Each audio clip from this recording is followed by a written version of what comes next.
en réalité, si je peux vraiment vous le dire, le véritable nouveau départ pour le croyant, c'est Yom Kippour. C'est le véritable jour du nouveau départ.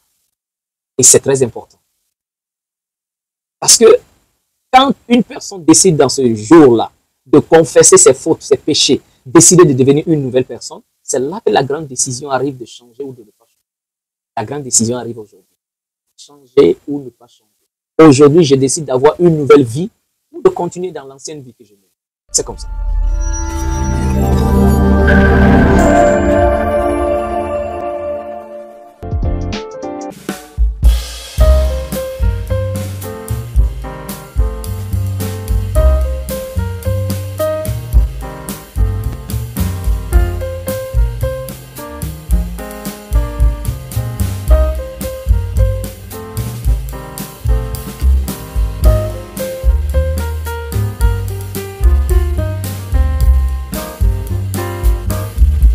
Shalom à tous bien-aimés, j'espère que vous allez bien. Moi, par la grâce du Père, je me porte. Alors, aujourd'hui, bien sûr, nous sommes ce jour que le Seigneur a lui-même institué. Nous sommes aujourd'hui le 10, 7e mois, selon la parole du Seigneur, et comme il est écrit, c'est le jour de jeûne d'expiation. On a lu ça à plusieurs reprises. Le Seigneur a donné ce commandement, bien sûr, dans livre de Lévitique, que le 10e jour du 7e mois, humilier nos âmes. Voilà. Et l'humiliation de l'âme est surtout faite pour tout, d'ailleurs par le jeûne. Et en dehors du jeûne, il y a également l'humiliation du cœur. Okay? En Israël, il y avait l'habitude, bien sûr, de prendre un sac, voilà, comme ce que vous voyez là, pour se vêtir avec. Voilà, mais un sac qui gratte terriblement, voilà, qui peut même mal à l'aise. C'est aussi une façon de son âme et en quelque sorte comme une flagellation.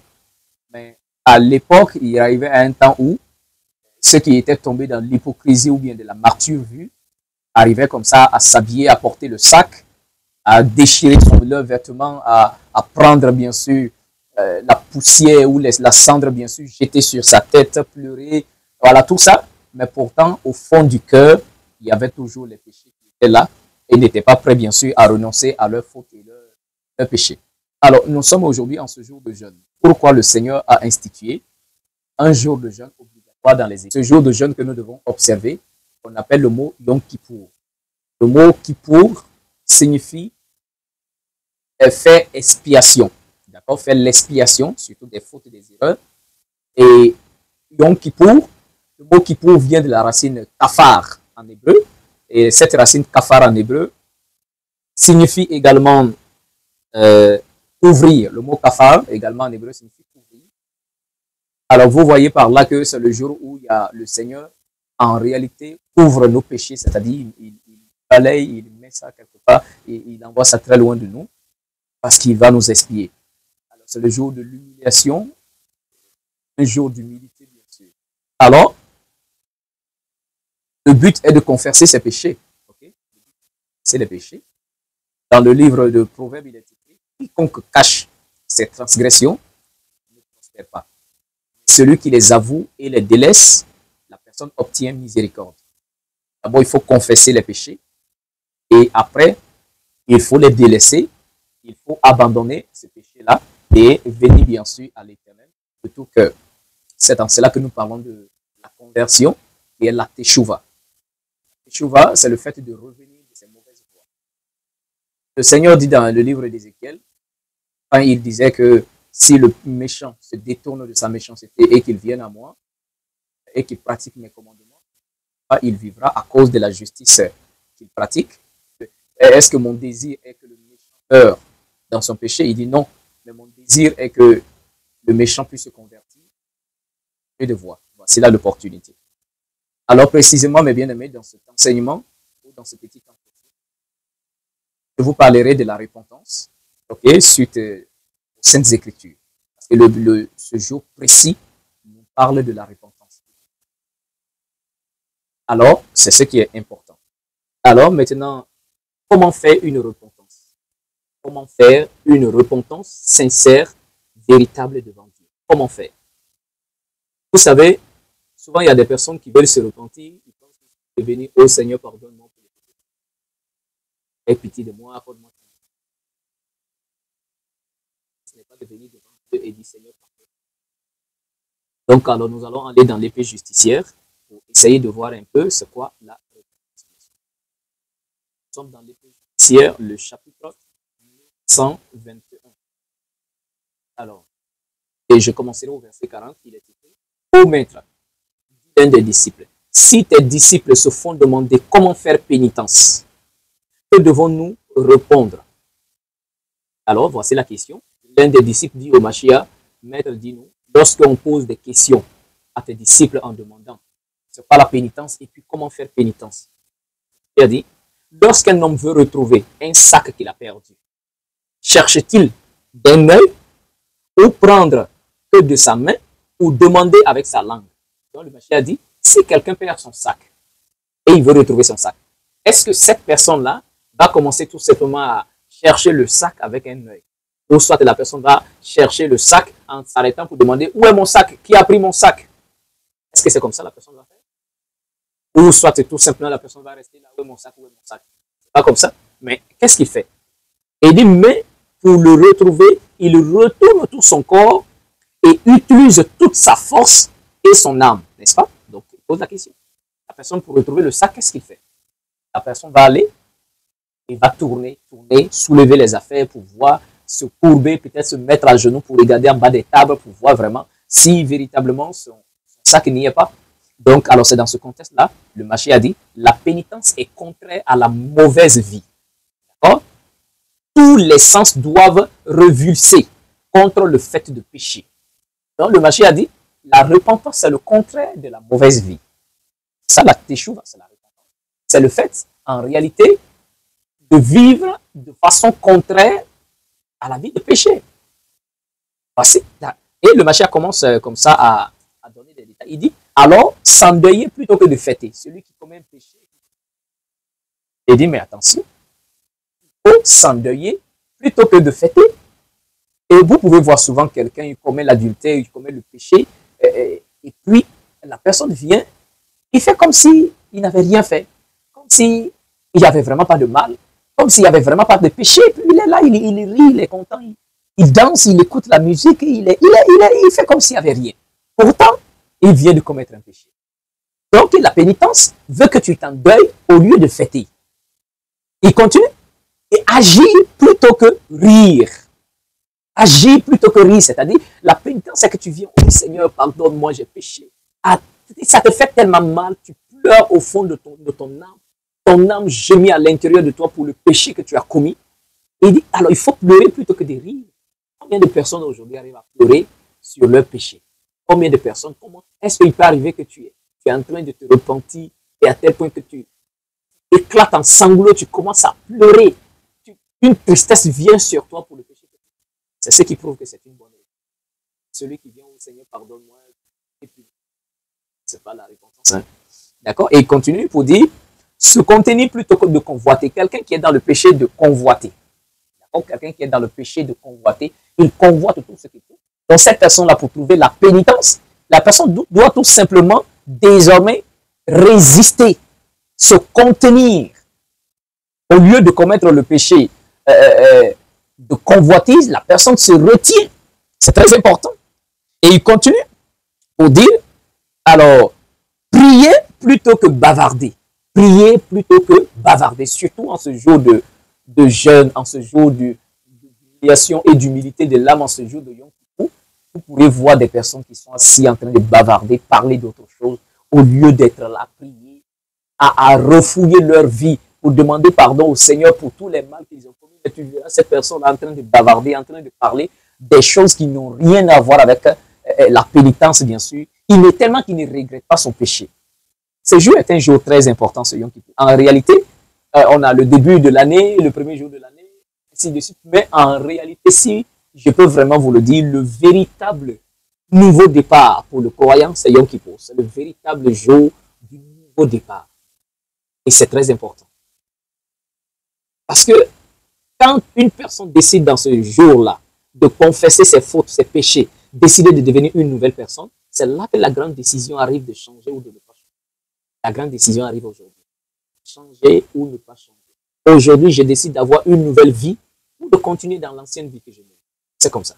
Alors, le Mashiach continue à dire, il faut plutôt que cette personne qui a péché arrive comme ça à prier au lieu de bavarder. Ainsi, c'était quelqu'un qui vit dans le péché de l'égoïsme, bien sûr, de l'avarisme et de l'égoïsme. Le Mashiach dit, cette personne doit apprendre à donner plutôt que de retenir. Tellement il est égoïste et avare, il ne veut pas donner. D'accord? Il ne veut pas donner. Donc, il veut tout avoir. S'il veut mener une vie de repentance, il doit maintenant s'habituer à donner aux autres, bien sûr. Ce sera le seul moyen de lutter contre le péché de la convoitise. C'est là très important. Maintenant, l'un des disciples pose la question pour dire, mais Seigneur, oui, si on demande à tes serviteurs comment s'endeuiller, hein, comment vraiment pleurer, comment gêner, comment agir, comment rester chaste, hein, comment prier, comment faire des aumônes, quelle réponse tes disciples vont donner, bien sûr, aux gens, hein? Alors, c'est dans ce contexte-là, le Mashiach répond. Et il dit, comment faire une pénitence s'ils ne connaissent pas le repentir? Dit l'un des disciples. Tu as bien demandé et je te répondrai. Car je souhaite t'y répondre entièrement comme cela plaît au Seigneur. À partir d'aujourd'hui, je te parlerai de la pénitence en général. Et ce que je dis à l'un s'adresse à tous. Et il dit maintenant, sachez que cette pénitence par-dessus toute autre chose doit se faire uniquement pour l'amour du souverain. Autrement, c'est en vain de se repentir. Ici, il nous dit, au tout début, pour une personne qui veut se repentir, la vraie repentance se fait uniquement pour l'amour de l'Éternel. Sinon, toute repentance que nous pouvons faire hors de l'amour de l'Éternel n'aboutit pas. C'est-à-dire, le Mashiach nous dit, on se repent parce qu'on aime Dieu. On se repent parce qu'on se dit que le péché que j'ai commis là a touché ma relation avec Dieu. Ce péché-là a en réalité contaminé ma relation avec Dieu. Donc la repentance que je fais, je le fais pour retrouver, si je peux appeler ça, ma relation avec Dieu. Parce que cette relation vient d'être touchée par le péché que j'ai commis. Alors maintenant, il continue, il dit ça se fait uniquement par l'amour de l'Éternel, sinon se repentir serait en vain. Et dit, je vous le dis en comparaison, est-ce vrai qu'une maison tombe en ruine si ses fondations sont soutirées? Donc le Mashiach pose la question, est-ce qu'une maison peut tomber si les fondements, la fondation de la maison a un problème? Est-ce que la maison peut tomber? Et les apôtres disent oui, bien sûr, cette maison va tomber puisque la fondation a un problème. Donc le Mashiach dit, il en va de même pour celui qui veut se repentir. Et le Mashiach dit maintenant, l'Éternel est le fondement de notre salut. L'Éternel est le fondement de notre salut. Et sans l'Éternel, il n'y a pas non plus de salut. Donc le Mashiach dit, celui qui commet un péché, celui qui veut se repentir, doit commencer par la fondation. Et dit, cette personne-là doit demander pardon au Seigneur pour le péché qu'il a commis, pas parce qu'il va perdre le paradis, mais parce qu'il voit que sa relation avec Dieu vient d'être touchée. Et le Mashiach a dit, celui qui se repent parce qu'il a perdu le paradis, ou il a perdu des choses, il a perdu de l'argent, ou il a perdu des biens, et pour cela il veut se repentir, le Mashiach a dit, alors sa repentance c'est une fausse repentance. La seule et vraie unique repentance, c'est le fait de demander pardon à Dieu, parce que j'ai péché, et ce péché-là a fait en sorte que notre relation prenne un coup. La vraie repentance. Et le Mashiach continue, et dit, celui qui gêne, ou qui demande pardon au Seigneur, qui se repent parce qu'il a perdu le paradis, alors il dit, cette personne-là est semblable à Satan le diable. Hein? Et dit, lui, il regrette complètement d'avoir perdu le paradis et non pas d'avoir offensé Dieu. Donc c'est dans ce contexte-là, il va prendre en réalité la comparaison pour dire, supposons que vous avez vos serviteurs. D'accord, tu as des serviteurs à la maison, tu les payes chaque fin du mois. Et les serviteurs vous offensent terriblement à tel point qu'ils perdent leur travail, vous les renvoyez. Et également, alors, 1 mois, 2 mois après, ces serviteurs-là décident de venir vous demander pardon. Ils viennent vous demander pardon, pas parce qu'ils regrettent le mal qu'ils vous ont fait, mais ils viennent demander pardon tout simplement parce qu'ils ont perdu leur travail, ils ont perdu leur salaire. Vous voyez un peu? Alors, dans ce contexte-là, dites-moi un peu. Dans ce contexte-là, qu'est-ce qui se passe? Alors, si ils viennent te demander pardon uniquement parce qu'ils ont perdu leur travail, parce qu'ils ont perdu en réalité leur salaire, alors vous voyez qu'ils aiment le salaire plus que vous-même. Donc, il est blessé au fond de lui, il regrette d'avoir perdu son travail, il regrette d'avoir perdu son salaire, mais il ne regrette vraiment pas d'avoir fauté contre toi. Il ne regrette pas d'avoir fait du mal contre toi. Alors c'est comme ça aussi, il y a des gens qui viennent demander pardon à Dieu, se repentir, tout simplement parce que ces personnes-là pensent que s'ils sont dans le péché, ils vont perdre le paradis. S'ils sont dans le péché, ils vont perdre, leurs affaires seront bloquées. En réalité, s'ils demandent pardon, c'est uniquement pour ne pas aller en enfer, uniquement pour ne pas perdre leurs activités, pour ne pas que leurs activités soient bloquées. Le Mashiach a dit, ceux qui se repentent, qui ont l'idée comme ça pour se repentir, leur repentance ne sera jamais accordée. Le Seigneur pose la question, si ces serviteurs viennent vous demander pardon parce qu'ils ont perdu leur travail, est-ce que vous allez pardonner? Non, vous n'allez pas pardonner. Le Mashiach a dit, il en va de même envers tout homme qui vient devant le Seigneur pour se repentir juste parce qu'il croit ou il pense qu'il ira en enfer à cause de ce péché-là. Ou, c'est vrai, l'enfer existe, bien sûr. Alors, il y a deux types de croyants. Les nouveaux, les débutants, les nouveaux convertis. En réalité, les bébés spirituels, ils demandent pardon à Dieu, ils confessent leurs péchés juste parce qu'ils ne veulent pas aller en enfer, ils ne veulent pas que leurs affaires soient bloquées, leurs entreprises soient bloquées. Là, ce sont les bébés spirituels.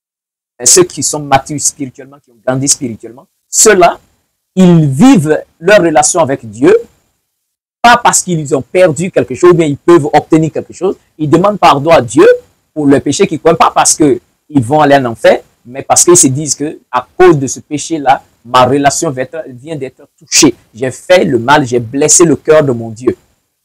Donc ceux-là, ils vivent par amour pour Dieu. Ils respectent les commandements par amour pour Dieu. La notion d'aller en enfer ou aller au paradis, ils ont déjà dépassé ça. Ils ont grandi. S'ils vivent leur spiritualité, leur vie, c'est par amour pour le Seigneur qu'ils le font d'abord. Que le Seigneur les bénisse, ils le servent. Que le Seigneur ne leur donne pas quelque chose, ils continuent à servir et à aimer le Seigneur. Alors que les bébés spirituels, alors eux, ils demandent pardon juste pour ne pas perdre leur travail, ils demandent pardon pour ne pas aller en enfer. Et c'est ceux-là, les bébés spirituels comme ça, c'est ceux-là qui s'attachent à Dieu, qui cherchent Dieu quand ils ont des problèmes. Ils courent vers Dieu quand il y a des difficultés. Ils commencent à prier Dieu, à implorer Dieu quand leur vie commence à tanguer. Donc le Seigneur devient pour ces personnes-là comme une banque ou bien quelqu'un qui résout tout simplement leurs problèmes. Donc ceux-là n'ont pas encore de relation avec Dieu. Hein? Donc c'est business, si je peux dire comme ça, qui est entre eux et Dieu. Donc ils prient Dieu, ils font des choses pour Dieu. En retour, Dieu n'a qu'à faire des choses pour eux. Donc ils ont fixé un contrat avec Dieu. Alors maintenant, la question que j'aimerais te poser, toi qui m'écoutes, quelle est ta relation avec Dieu? Ta relation est basée sur ce qu'il te donne, ou ta relation avec Dieu est basée par peur d'aller en enfer, de ne pas perdre le paradis, ou par peur d'avoir tes affaires bloquées, ou ta relation avec Dieu, c'est par amour. Tout ce que tu fais, c'est parce que c'est ton Père, c'est parce que tu l'aimes. Voyez? Alors ceux qui ont grandi spirituellement savent qu'ils sont l'héritier de la maison. Et s'ils sont l'héritier de la maison, si tout à l'heure là, le papa ne leur donne rien, ils savent que tout ce que le Père a sera pour eux et ils sont en réalité les fils de la maison. Mais un étranger qui vient saluer pour partir, il est pressé et il veut recevoir quelque chose avant de partir. Alors, es-tu un fils, une fille de la maison de Dieu pour avoir une bonne relation ou tu es juste de passage, hein, tu es juste un étranger, une étrangère qui veut recevoir quelque chose de Dieu rapidement et puis continuer sa route. Donc, et le Mashiach continue maintenant pour nous dire, ce qui est plus déplorable, ce qui est misérable, ce qui est un sacrilège, c'est quand quelqu'un se met à rire. Un pécheur qui se met à rire. Il est en train de vouloir jeûner, prier, confesser ses péchés, il se met à rire. Alors aujourd'hui, si vous voulez vraiment accomplir ce jour de jeûne-là, dans la volonté du Seigneur, coupez-vous de vos téléphones. Si vous utilisez le téléphone, que ce soit pour écouter les messages, tout simplement. Mais aller regarder des blagues, des jeux, parler de politique ou parler d'autre chose, ce n'est pas approprié pour ce jour. Si uniquement tu as ton téléphone, que ce soit uniquement soit pour faire la lecture ou soit tout simplement pour écouter les enseignements. Alors, il est extrêmement important. Alors, ce que le Seigneur attend de nous en ce jour-là, pour ceux-là qui arriveront bien sûr à observer ce jour-là, je vais lire un dernier passage avec vous et on va terminer par là.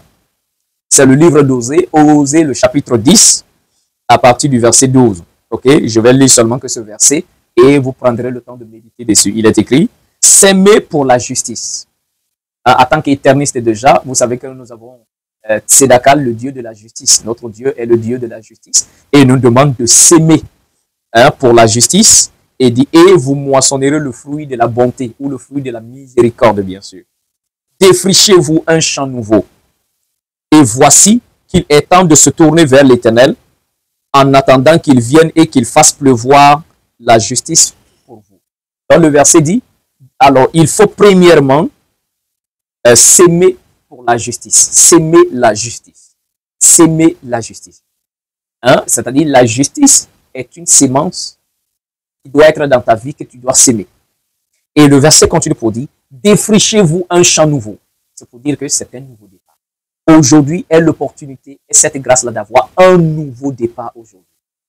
Un nouveau départ. C'est le jour des expiations. Si sincèrement tu te repens devant le Seigneur, tu confesses tous tes péchés devant le Seigneur de tout cœur, alors le Seigneur va expier tes fautes et tes péchés afin que tu sois une nouvelle personne aujourd'hui.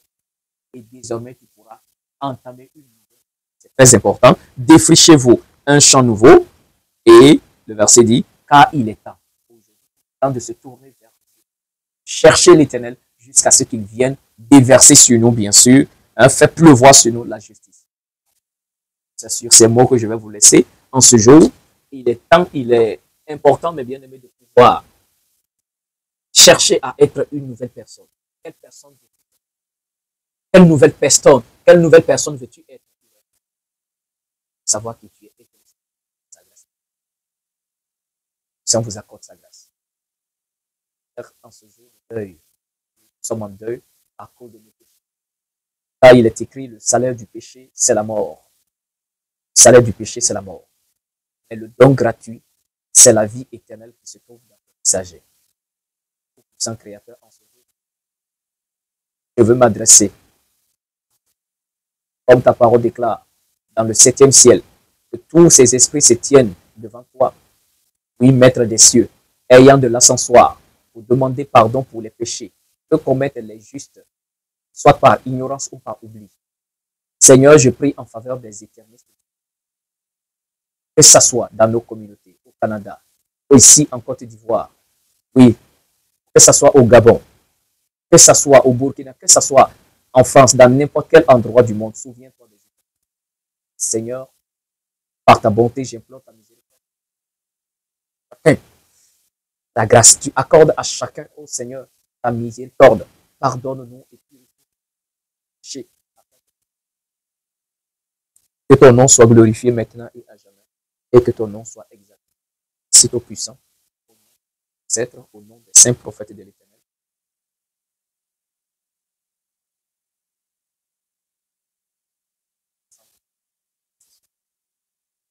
Et ensemble, nous disons, ainsi soit-il. Non, mais bien aimé, c'est sur ce point que je vais vous laisser. Alors, continuons dans le. C'est très important. Et je vous purifierai de vos souillures. Alors, c'est extrêmement important. Avant la fin, avant de commencer le jeûne ce jeudi soir, alors vendredi soir, avant le coucher du soleil, 7 heures, il est important. C'est-à-dire et ressortir bien sûr une purification, ça va permettre au Seigneur, parce qu'il est écrit dans le livre de l'épée justicière, quand le Seigneur avait dit les hommes purifieront l'eau, et ceux qui ne veulent pas se purifier seront condamnés. C'est avec de l'eau que nous nous purifions et nous purifions nos péchés. Donc à tous les éternistes, il est important. Quand je parle de bain, il ne s'agit pas de prendre un seau, aller dans la douche laver, mais c'est le fait d'aller dans un où il y a beaucoup d'eau. Pour ceux qui sont dans les villes, il y a des baignoires, remplissez vos baignoires, ce n'est pas l'eau que vous avez déjà utilisée, videz complètement et puis remplissez d'eau et vous vous purifiez à 17 heures. Pour ceux qui sont dans des endroits, bon, tels que nous, il y a la mer, il faut aller se purifier. C'est extrêmement important. Ainsi, le Seigneur te purifie. De purification par bien aimé, que le Tout-Puissant vous accorde sa grâce. Le Seigneur accorde à chacun la miséricorde et que le Seigneur accorde à chacun cette grâce va recevoir le pardon. Loué soit le Père des orphelins et des veuves. Loué soit le souverain d'Israël, Yahuwah. Lui qui écoute l'opprimé et sauve de la mort. Adonai mon papa. Adonai mon berger, Adonai mon sauveur, sans toi ma vie n'est